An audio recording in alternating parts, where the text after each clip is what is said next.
৩.৫ বছর পর আমার প্রাক্তনকে আমারই অফিসের বসের সাথে রেস্টুরেন্টে দেখে আমি বেশ অবাক হই। হওয়ারই কথা, একটা সময় যাকে আমি ছুঁড়ে ফেলে দিয়েছি বেটার অপশন পেয়ে, আজ কিনা সে আমার চেয়েও অনেক উঁচু জায়গায় দাঁড়িয়ে আছে। আত্মবিশ্বাসী হাসি, পরিপাটি সাজ, চোখে মুখে এক ধরনের দৃঢ়তা, যেন সে আমাকে দেখেও দেখছে না। অথচ একদিন এই চোখ দুটো শুধু আমাকেই খুঁজতো। হ্যাঁ, আমি মেহেদী, আর ওর নাম নাহিদা। আমাদের গল্পটা শুরু ক্লাস 7 থেকে। একই বেঞ্চে বসা, একই টিফিন ভাগ করে খাওয়া, পরীক্ষার আগে নোট আদান প্রদান করা, এভাবেই বড় হওয়া। স্কুল জীবনের সেই নির্ভেজাল বন্ধুত্ব কবে যে অন্যরকম অনুভূতিতে রূপ নিল বুঝতেই পারিনি আমি। এসএসসি পরীক্ষা দেওয়ার পর এক বিকেলে সাহস করে নাহিদাকে বলেছিলাম, নাহিদা, তোকে ছাড়া আমার দিন কল্পনা করতে পারি না। আমি তোকে অসম্ভব রকম ভালোবাসি। সেদিন সেও লাজুক হাসিতে বলেছিল, আমি তো অনেক আগেই বুঝেছি, কেবল তোর বলার অপেক্ষায় ছিলাম। নাহিদার মুখ থেকে এহেন কথা শুনে আমার সেদিন খুশিতে নাচতে ইচ্ছে করেছিল। তারপর শুরু হলো আমাদের 5 বছরের সম্পর্ক। ছোট ছোট স্বপ্ন, একসাথে ভবিষ্যৎ গড়ার পরিকল্পনা, সব কিছু ঠিকঠাকই চলছিল, যতদিন না আমার পরিবার বিষয়টা জানতে পারল।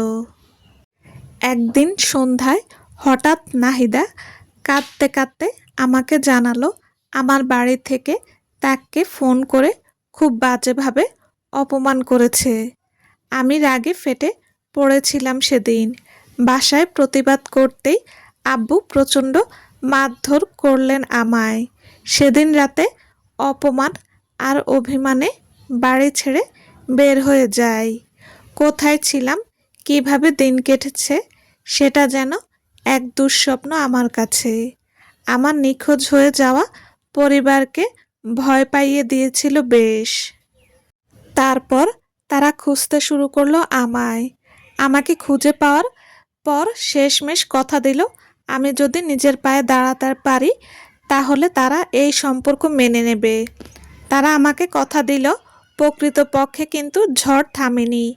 আমার মা রাগের মাথায় নাহিদার বাবাকে ফোন করে এমন সব কথা বলেছিলেন যা একজন বাবার জন্য অসম্মানজনক। নাহিদার বাবা অপমান আর রাগে ওকে মারধর করেন।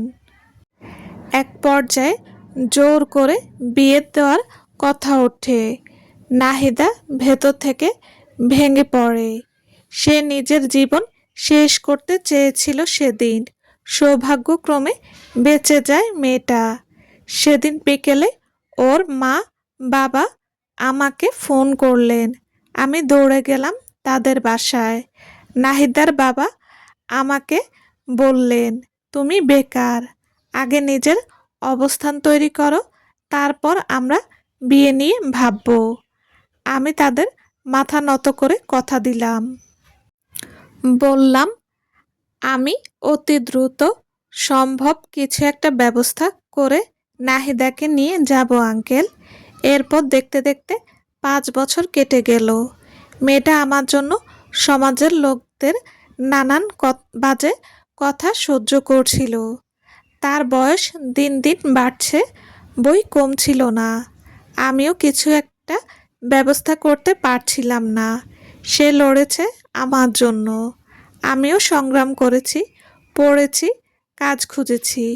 অবশেষে একটা ভালো কোম্পানিতে চাকরি পেলাম। সব কিছু ঠিক ঠিক পথে আসছিল। কিন্তু ঠিক তখনই আমার ভেতরের মানুষটা বদলে গেল। আমি বদলে গেলাম।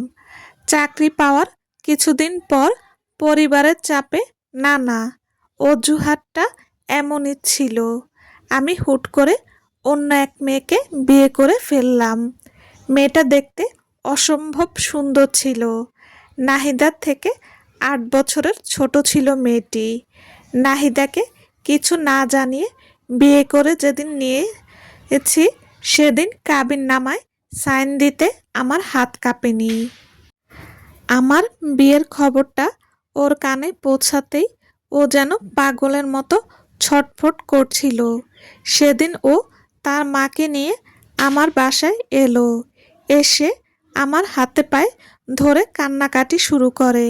আমার মা তাদের সামনে অপমানের শেষ সীমা ছাড়ালেন। আর আমি চুপ থাকিনি, বরং যোগ দিয়েছিলাম মায়ের সাথে। আমার বোন নাহিদার গায়ে হাত তুলেছে। মেয়েটা তখনও আমার স্ত্রীর সামনে আমার পা জড়িয়ে বসেছিল। তার চোখে পানি ঝরে ঝরে আমার পায়ে পড়ছিল।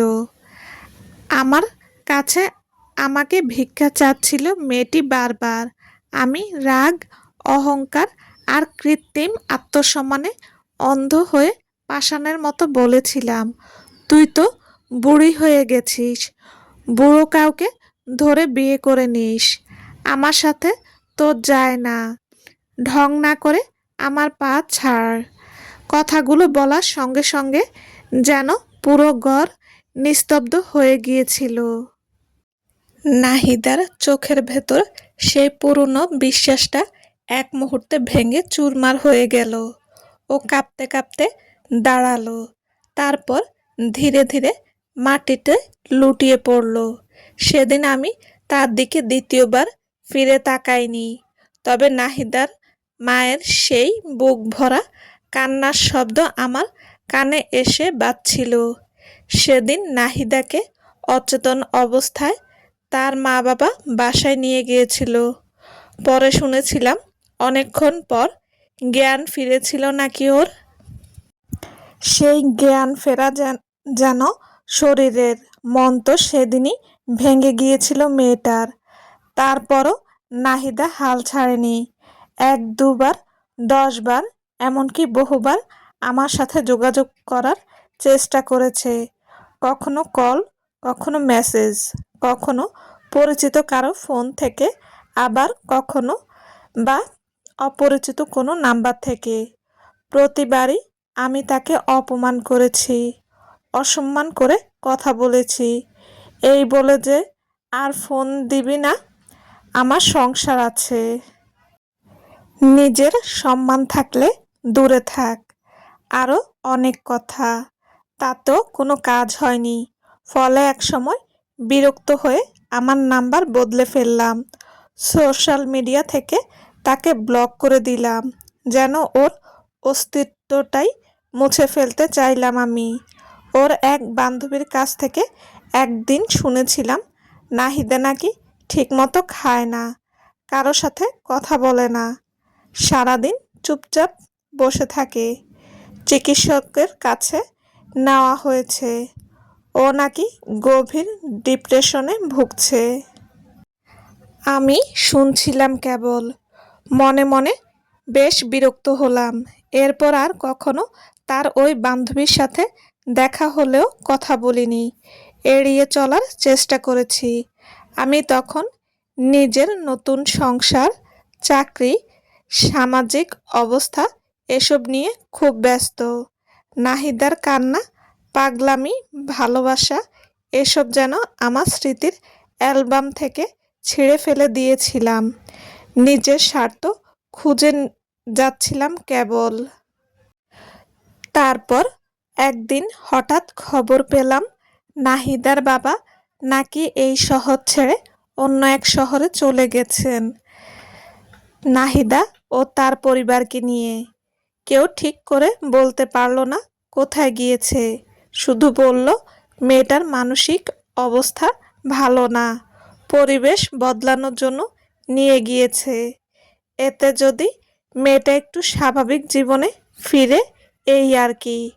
তবে কথাটা শুনে আমার ভেতরটা একটুও নরম হলো না, বরং আমি ভাবলাম ভালোই হয়েছে, দূরে থাকলেই ভালো। এতে করে আমার জীবন থেকে আপদ বিদেয় হলো। এভাবেই কেটে গেল প্রায় 2 বছর। নাহিদা নামটা ধীরে ধীরে আমার মাথা থেকে মুছে গেল।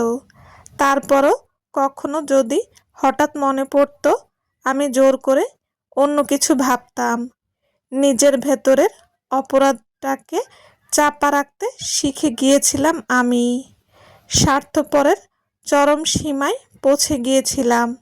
জীবন তখন নিজের গতিতে চলছিল। অফিসে পদোন্নতি পেলাম। বসের সাথে সম্পর্ক ভালো হচ্ছিল আমার ধীরে ধীরে। সংসারও বেশ ভালোই যাচ্ছিল। মা বাবা, বোন, স্ত্রী নিয়ে খুব সুখে দিন কাটছিল। মনে হচ্ছিল স্বর্গে বাস করছি আমি। একদিন অফিস থেকে একটু আগেই বাসায় ফিরলাম আমি। সেবার আমার স্ত্রী বাথরুমে ছিল। তার ফোনটা টেবিলে পড়েছিল। হঠাৎ পরপর কয়েকটা কল আসতে লাগলো তার ফোনে। অপরিচিত একটা নাম্বার। একবার কেটে গেল, আবার এলো, আবার এভাবে বেশ কয়েকবার এলো ফোন। অবশেষে একটা ছোট্ট মেসেজ এলো, জান কোথায় তুমি? সন্দেহ হলো আমার। ফোনটা হাতে তুলে দেখলাম নাম সেভ করা নেই, কিন্তু কল লিস্টে নাম্বারটা নিয়মিত। প্রায় প্রতিদিনই কথা হয়েছে, কল এসেছে গিয়েছে, তবে পূর্বের কোনো মেসেজ নেই মেসেজ বক্সে। সেদিন আমার স্ত্রী বাথরুম থেকে বের হওয়ার পরই আমি কিছু বলিনি, কিন্তু মাথার ভেতর অদ্ভুত এক কৌতূহল আর অস্বস্তি কাজ করতে লাগলো আমার। পরের কয়েকদিন চুপচাপ খোঁজ নিতে লাগলাম। কল ডিটেলস জোগাড় করলাম চেনা এক লোকের মাধ্যমে, এবং জোগাড় করে যেটা জানলাম তার জন্য আমি মোটেও প্রস্তুত ছিলাম না। নাম্বারটা আমার অফিসের বসের। মাথার ভেতর বজ্রপাত হলো। মনে পড়ল অতীতের কথা। বস কয়েকবার আমাদের বাসায় এসেছে। আমার স্ত্রীকে আমি নিজেই পরিচয় করে দিয়েছিলাম ওনার সাথে। সুন্দর বউ পেয়েছি বলে কথা। গর্বে বুক ভরে উঠেছিল। কতবার একসাথে ডিনার করেছি আমি, আমার স্ত্রী ও আমার অফিসের বস হিসেব নেই। আমি কখনো টেরই পাইনি আমার চোখের সামনেই একটা সম্পর্ক তৈরি হচ্ছিল দিন দিন। সত্যটা নিশ্চিত হতেই রাগে ক্ষোভে আমি নিজেকে সামলাতে পারিনি। সেদিন রাতে স্ত্রীর সাথে তর্ক শুরু হলো আমার। কথা কাটাকাটি থেকে পরিস্থিতি ভয়াবহ রূপ নিল। আমি নিয়ন্ত্রণ হারিয়ে ফেললাম। আমার স্ত্রীর গায়ে হাত তুললাম।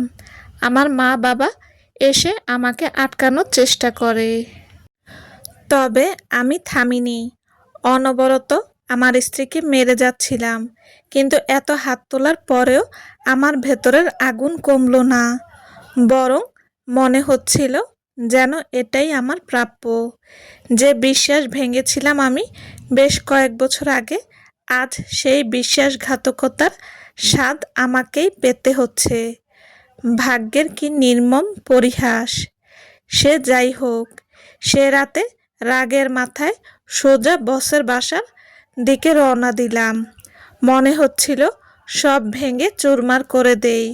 অতঃপর গিয়ে পৌঁছালাম বসের বাসায়।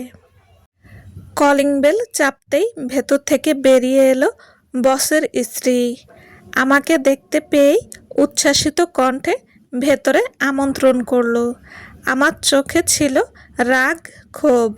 আমি ভেতরে প্রবেশ করে ব্যস্ত পায়ে বসের বেডরুমের দিকে এগিয়ে গেলাম। বস কিছু বুঝে ওঠার আগেই আমি বসকে আক্রমণ করে বসলাম। হঠাৎ এমন আক্রমণে উপস্থিত সবাই অবাক হয়। এক পর্যায়ে আমার আর বসের মধ্যে তুমুল লড়াই চলে, এবং ফিরে আসার সময় বসের স্ত্রীকে সব জানিয়ে এলাম। জানি না পরে কি হয়েছে। বাসায় এসে নিজের স্ত্রীকেও দেখতে পাইনি। বাবা আমার স্ত্রীকে তার বাপের বাড়ি পাঠিয়ে দিয়েছে। পরের দিন অফিসে গেলাম, বস চাকরি থেকে বের করে দিল। সেই চরিত্রহীন বউটাকে আর আনলাম না ফিরিয়ে। থাকুক এভাবে। চাকরি নাই, মনে শান্তি নাই, ঘরে বউ নাই। শালার বেটা মানুষের জিন্দিগি, এই জিন্দিগির কোনো মানে হয়? চাকরি যাওয়ার বেশ কিছুদিন পার না হতেই বাসায় মা বাবার কটু কথা। ঠিকভাবে টাকা দিতে পারি না সংসারে। বুঝতে পারছিলাম পুরুষের পকেটে টাকা না থাকলে কেউ দু পয়সার দাম দেয় না। সেদিন নাহিদাকে বেশ মনে পড়ছিল। মেয়েটা আমার সুখ দুঃখের সাথী ছিল। সেদিন নাহিদাকে বেশ মনে পড়ছিল। আলমারি ঘাঁটতে গিয়ে একটা রাবার ব্যান্ড পেলাম। হুট করে অতীতের একটা ঘটনা মনে পড়ে গেল। একদিন মজা করে নাহিদার বাঁধা চুলগুলো খুলে দিয়ে সেই রাবার ব্যান্ডটি পকেটে ঢুকিয়ে বাড়িতে নিয়ে এসেছিলাম।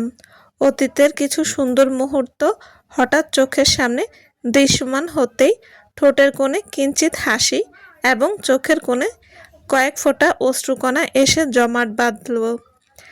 বুকটা মুহূর্তেই মোচড় দিয়ে উঠল আমার।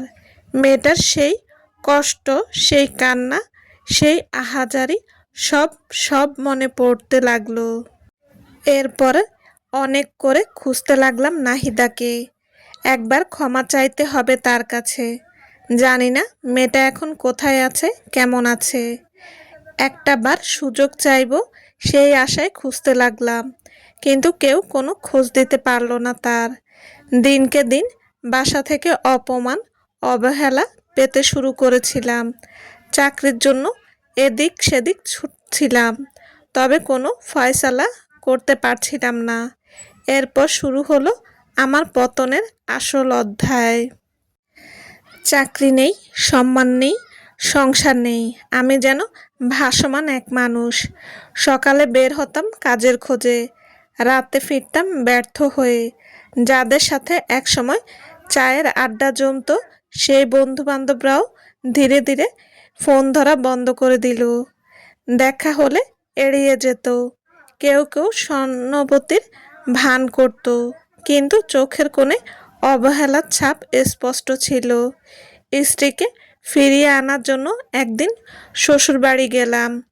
ভেবেছিলাম সব ভুল বোঝাবুঝি মিটিয়ে নেব, কিন্তু দরজার সামনে দাঁড়াতেই শ্বশুর কড়া গলায় বললেন, আমার মেয়ের জীবনে আর পা দিও না। যে মানুষ নিজের স্ত্রীকে মারতে পারে তার সাথে আমার মেয়ের কোনো সম্পর্ক থাকতে পারে না। আরও অনেক অপমান শুনে মাথা নিচু করে ফিরে এলাম, কিন্তু একটা বারের জন্য কেউ আমার স্ত্রীর সেই অপরাধটি দেখল না। কিছুদিনের মধ্যেই কাগজপত্র এলো ডিভোর্সের। সই করে দিলাম। যেন জীবনের শেষটুকু সম্পর্ক শেষ হয়ে গেল। দিনকে দিন আমি ভেতর থেকে ভেঙে পড়তে লাগলাম। নাহিদার মুখটা বারবার ভেসে উঠত। ওর কান্না, ওর অনুনয়, ওর অপমানিত কণ্ঠ, সব যেন আমার কানে বাজত। মনে হতো আজ আমি যা ভুগছি সবই আমার প্রাপ্য। অনুতাপের ভারে নিঃশ্বাস নিতে কষ্ট হতো। মা বাবা থেকে শুরু করে সবার থেকে অবহেলা পেতে শুরু করি। টাকার টানাটানি, একসময় বাধ্য হয়ে একটা রেস্টুরেন্টে ওয়েটারের কাজ নিলাম। ওয়েটারের ইউনিফর্ম পরে ট্রে হাতে টেবিল থেকে টেবিলে ঘুরতাম। কেউ বকাঝকা করত, কেউ টিপস দিত। মাথা নিচু করে সব সহ্য করতাম। ভাবতাম, এই কি সেই আমি যে একদিন টাকার গরম দেখিয়ে চলতো। এভাবেই দিন চলছিল কোনো মতে। একদিন নিউজ ফিডে চোখে পড়ল একটা চাকরির বিজ্ঞাপন। পোস্টটা আমার আগের অভিজ্ঞতার সাথে মিল আছে। মনে হলো শেষবারের মতো চেষ্টা করে দেখি। সামান্য সঞ্চয় জোগাড় করে চলে গেলাম চট্টগ্রাম। এক পুরনো বন্ধুর সাহায্যে কয়েকটা কোম্পানিতে ইন্টারভিউ দিলাম। প্রত্যেকদিন অপেক্ষা, ফোন আসবে কি আসবে না, সেই উৎকণ্ঠা। অবশেষে এক বিকেলে ফোন এলো। ফোনের ওপাশ থেকে কেউ একজন বলল, মিস্টার মেহেদী, আপনাকে সিলেক্ট করা হয়েছে। ফোন কেটে অনেকক্ষণ চুপ করে বসেছিলাম। চোখের কোণে জল এসে গিয়েছিল, দুঃখের নয়, যেন নতুন শুরুর। চেনা মানুষগুলো কিভাবে অচেনা হয়ে গেল। বেকারত্বের সময় এখন আবার জীবন নতুন করে একটা সুযোগ দিয়েছে ভাবতেই আনন্দ লাগছে। চাকরির প্রথম দিনটা আমার কাছে অদ্ভুত রকম আনন্দের ছিল। নতুন শার্ট ইস্ত্রি করে চুল আঁচড়ে আয়নার সামনে দাঁড়িয়ে নিজেকে বলেছিলাম, এবার সব ঠিকঠাক হবে তো। সেদিন রিক্সা করে অফিসে যাচ্ছিলাম, হঠাৎ মাঝপথে জ্যামে আটকা পড়লাম। বিরক্ত হয়ে চারপাশে তাকাচ্ছিলাম। ঠিক তখন পাশের একটা গাড়ির ভেতর চোখ আটকে গেল। ড্রাইভারের পাশে বসে আছে এক মেয়ে, মাথায় হালকা ওড়না, চুল খোপা করা, চোখে মোটা ফ্রেমের চশমা, মুখটা পাশ ঘুরানো। হৃৎপিণ্ড যেন থেমে গেল মুহূর্তের জন্য। নাহিদা। আমি রিক্সা থেকে সামান্য উঠে ভালো করে দেখার চেষ্টা করলাম। মেয়েটা ধীরে ধীরে মুখ ঘুরালো, চোখ দুটো সেই গভীরতা, সেই শান্ত দৃঢ়তা। জ্যাম ছাড়তেই গাড়িটা এগিয়ে গেল। আমি স্থির হয়ে বসে রইলাম। বুকের ভেতর অদ্ভুত এক শূন্যতা আর ভার মিশে গেল একসাথে। হয়তো ওই ছিল, হয়তো বা না। তবে সেদিন আমি শিওর ছিলাম না। ভাবছিলাম, নাহিদা এই শহরে কিভাবে আসবে? এখানে তো তার আত্মীয় স্বজন কেউ নেই। এরপর জ্যাম ছাড়তেই রিকশায় গিয়ে বসলাম। চার চাকার গাড়িটাও চলে গেল অনেক দূরে। আমার রিকশা পড়ে রইল বেশ পেছনে। মনে মনে বেশ অস্বস্তি বোধ হচ্ছিল, দম বন্ধ লাগছিল। হুট করে রিকশাওয়ালা বলল, ভাই নামবেন না? চমকে উঠে দেখি অফিসের সামনে এসে গেছি। আমি ধীরে ধীরে নেমে দাঁড়ালাম। মাথার ভেতর কেবল একটা কথাই ঘুরছিল, নাহিদাকে খুঁজে বের করতেই হবে। যে অন্যায় আমি করেছি সেটার জন্য দরকার পড়লে তার হাতে পায়ে ধরব। আমাকে একটা সুযোগ দেওয়ার জন্য বলবো, নতুন করে আবার সবটা শুরু করব। কিন্তু অন্যায় করলে তার প্রতিধ্বনি একদিন না একদিন ফিরেই আসে।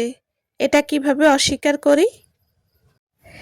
এভাবে কেটে যায় বেশ কয়েকদিন। আমি রাতে শুয়ে শুয়ে আমার প্রাক্তন স্ত্রীর ফেসবুক আইডি ভিজিট করছিলাম।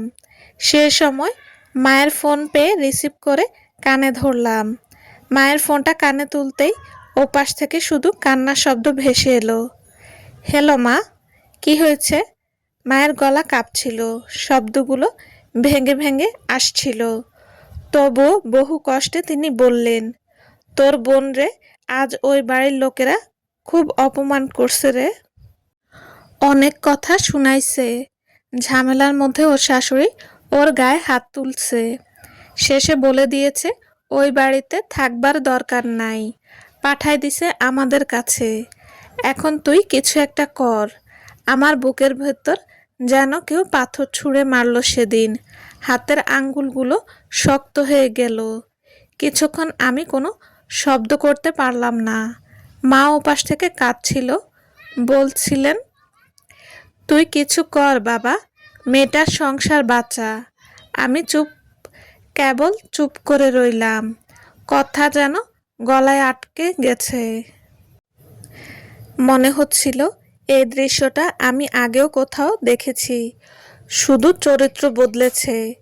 নাহিদার সেই কাঁদতে কাঁদতে বলা কথা, আমাকে বাঁচাও, আমি তোমার সাথে বাঁচতে চাই, আমার প্রাণটা ভিক্ষে দাও, আমি তোমাকে ছাড়া মরে যাব। ওর সেই অসহায় চোখ, অপমানিত নীরবতা, সব হুড়মুড় করে মনে পড়ে গেল। আমি ধীরে ধীরে ফোনটা কেটে দিলাম। মায়ের কান্না তখনও কানে বাজছে, কিন্তু আর একটা শব্দ বললাম না। কিছুক্ষণ স্থির হয়ে বসে রইলাম বিছানার কিনারায়। বুকের ভেতর জমে থাকা দীর্ঘশ্বাসটা বেরিয়ে এলো ভারী হয়ে। আস্তে করে ফিসফিস করে বললাম, শুনছো নাহিদা? তোমার রব আছেন, উনি এক এক করে সবাইকে তোমার হয়ে শাস্তি দিচ্ছেন। তোমাকে প্রতিশোধ নিতে হবে না। তোমার সৃষ্টিকর্তাই তোমার হয়ে প্রতিশোধ নিয়ে নিচ্ছেন।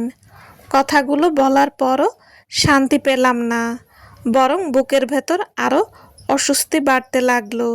এটা কি সত্যি শাস্তি, নাকি এটা একটা শিক্ষা?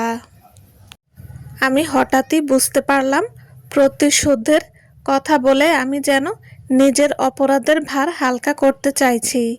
কিন্তু সত্যিটা হলো, আমি অন্যায় করেছি, আর সেই অন্যায়ের প্রতিধ্বনি ফিরে আসছে আমার চারপাশে। বোনের কান্না, মায়ের অসহায়তা, সব যেন আমাকেই আয়না দেখাচ্ছে। আমি উঠে জানালার পাশে গিয়ে দাঁড়ালাম। রাতের আকাশ নিঃশব্দতায় ভরে আছে। শহরের আলো ঝাপসা লাগছে চোখে জমে থাকা পানির জন্য। নিজেকে নিজে বললাম, না মেহেদি, এটা কোনো শাস্তি না, এটা অনেক বড় একটা সতর্কবার্তা।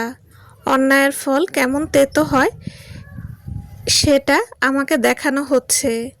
যদি কখনো নাহিদার সামনে দাঁড়ানোর সুযোগ পাই, তবে প্রতিশোধের কথা নয়, ক্ষমা চাওয়ার শক্তিটুকু যেন প্রায়। কারণ প্রতিশোধ মানুষ নেয়, কিন্তু ন্যায় বিচার হয় নীরবে, সময়ের হাতে। এভাবেই কেটে যায় বেশ কিছু মাস। একদিন শুক্রবার বিকেলে আমার বন্ধু শিহাব এসে আমাকে এক প্রকার জোর করেই নিয়ে গেল বাহিরে। সেদিন দুজনে হাঁটতে হাঁটতে কথা বলছিলাম। আমার জীবনে ঘটে যাওয়া সেই কালো অতীত, যেটা আমি নিজেই তৈরি করেছি, সেটা নিয়ে তার সাথে গল্পে মজেছিলাম। এর কিছুক্ষণ পরই সে আমাকে জোর করে নিয়ে গেল পাশের একটা রেস্টুরেন্টে।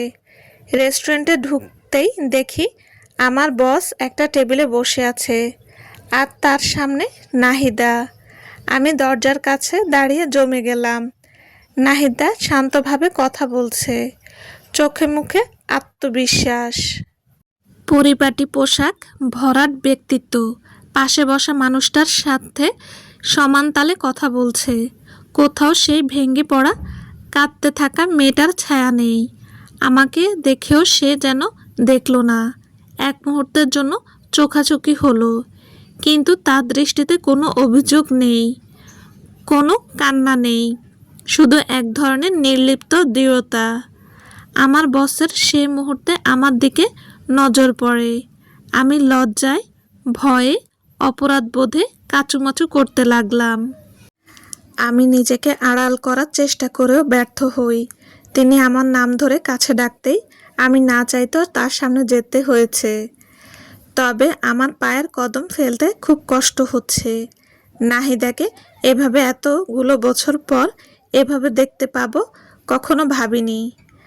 আমি বসের কাছে এগিয়ে যেতেই তিনি হাসি মুখে আমার সাথে নাহিদার পরিচয় করিয়ে দিল। আমি শুনে একটু অবাক হয়েছি, তবে বেশি হয়েছি নাহিদাকে দেখে। মেয়েটার চেহারা আগের চেয়ে অনেক গ্লো করছিল, হয়তো যত্নে আছে খুব। তাই শুনেছি নারী নাকি যত্ন পেলে বয়স 40-এ এসেও 20 বছর বয়সী মেয়েদের মতো দেখতে হয়।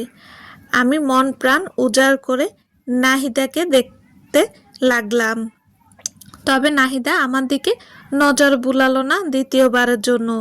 সে আনমনে খাবারের চামচ নাড়াচাড়া করছিল। বসের সাথে টুকিটাকি কথা শেষ করে চলে আসলাম রেস্টুরেন্টের বাইরে। বাহিরে বেরিয়ে পুনরায় রেস্টুরেন্টের দোতলায় তাকালাম একবার। গ্লাসের বাহির থেকে দেখলাম বস আর আমার প্রাক্তন পাশাপাশি বসে রয়েছে। কি বলছে শুনতে পাইনি, বুঝতেও পাইনি।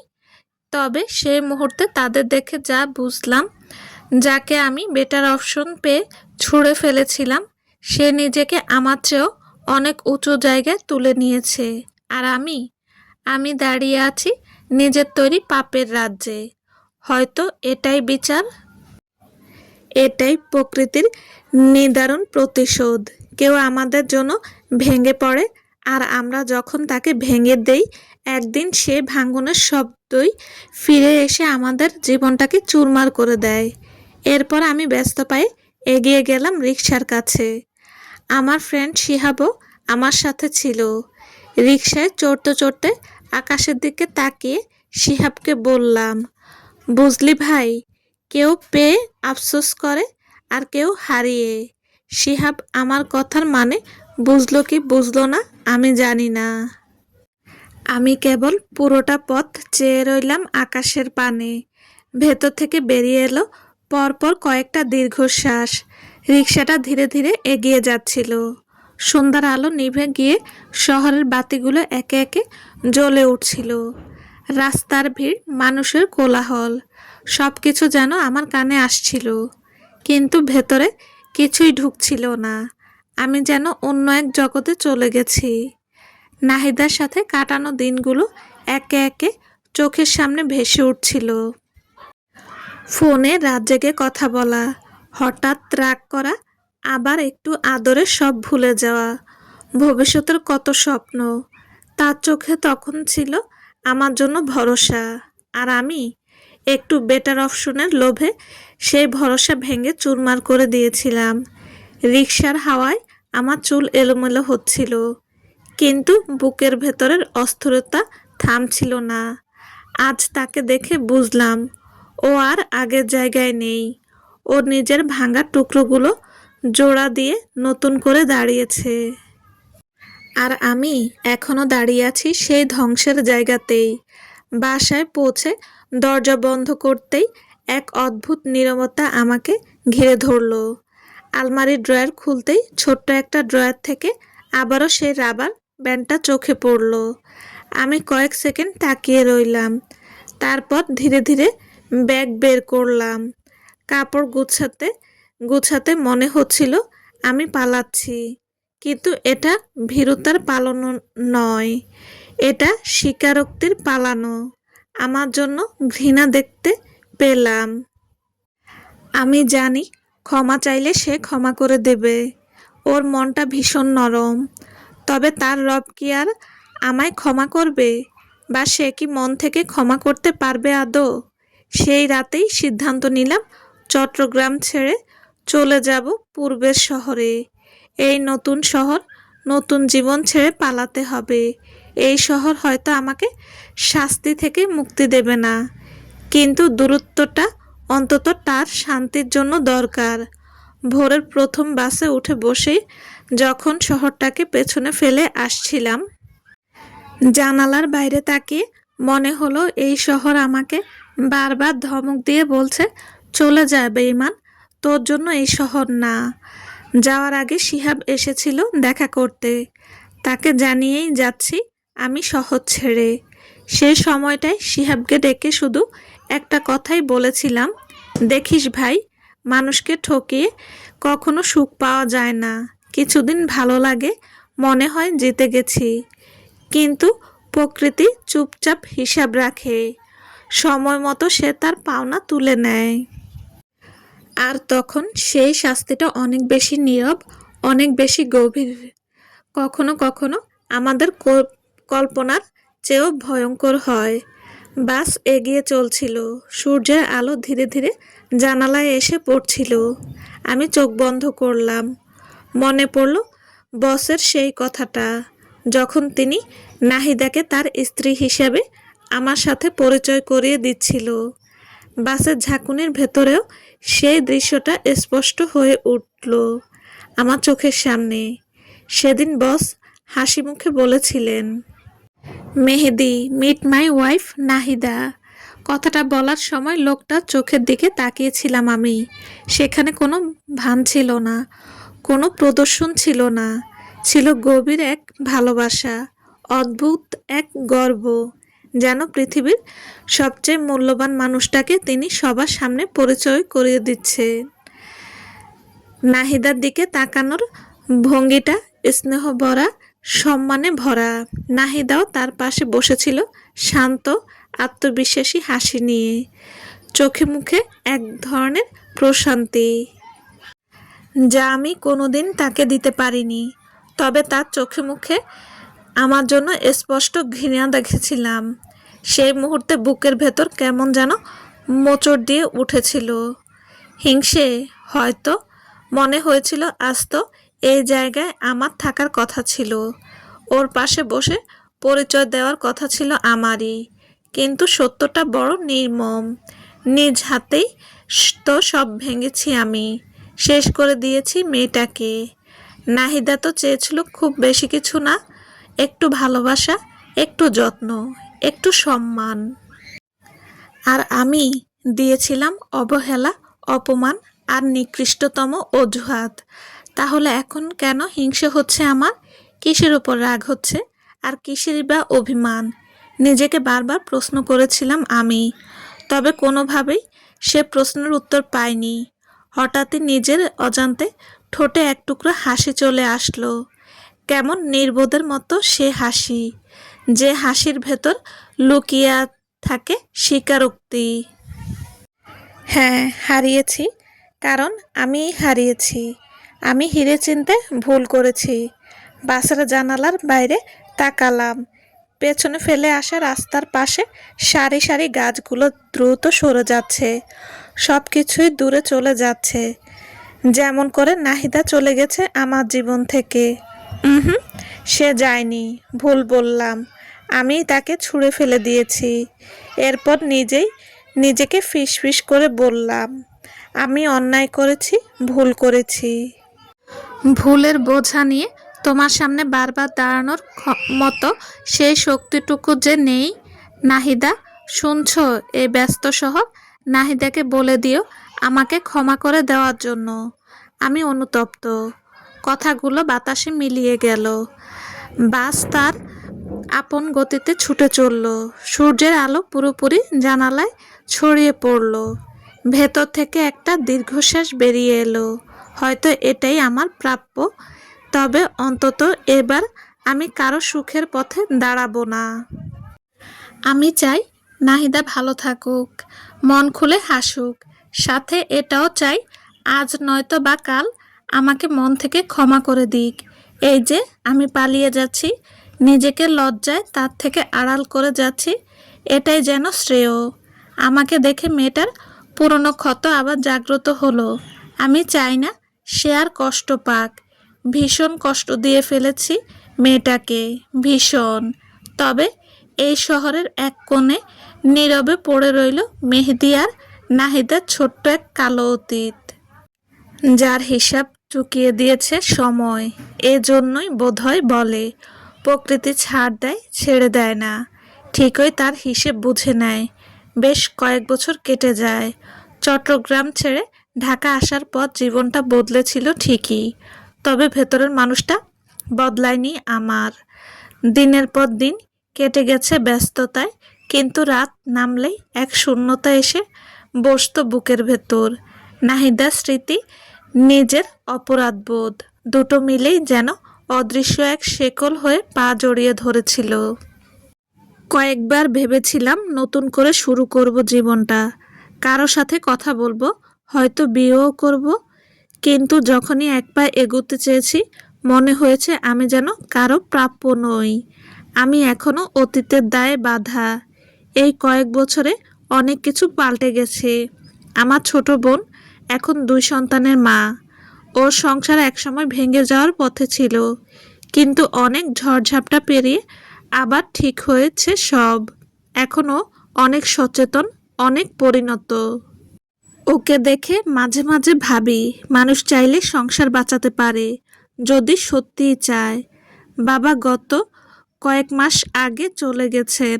মৃত্যুশয্যায় শুয়ে শুধু বলেছিলেন, এভাবে থাকিস না বাবা, জীবন নিয়ে নতুন করে ভাব। কথাটা খুব সাধারণ ছিল, কিন্তু তখন বুঝিনি তিনি হয়তো আমার জীবনটাই পড়ে ফেলেছিলেন।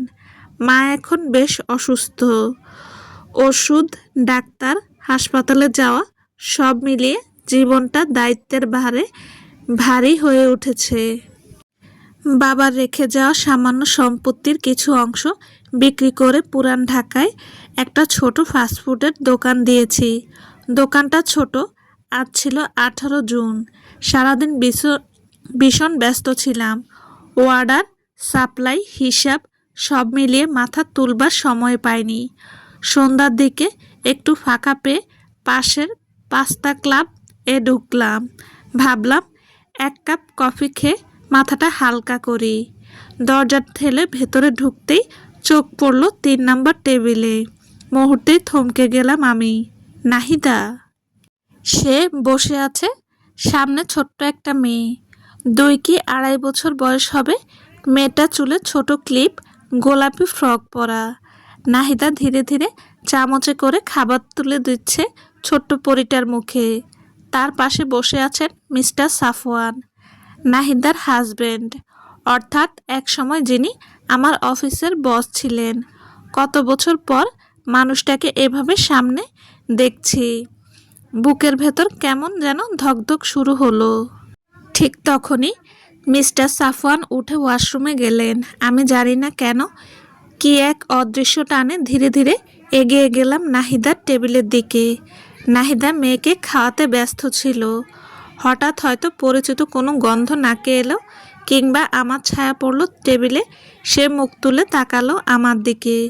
মুহূর্তেই চোখাচোখি হলো দুজনের। কত বছর পর এই চোখের দিকে তাকালাম। একটা সময় এই চোখে আমার জন্য স্বপ্ন ছিল।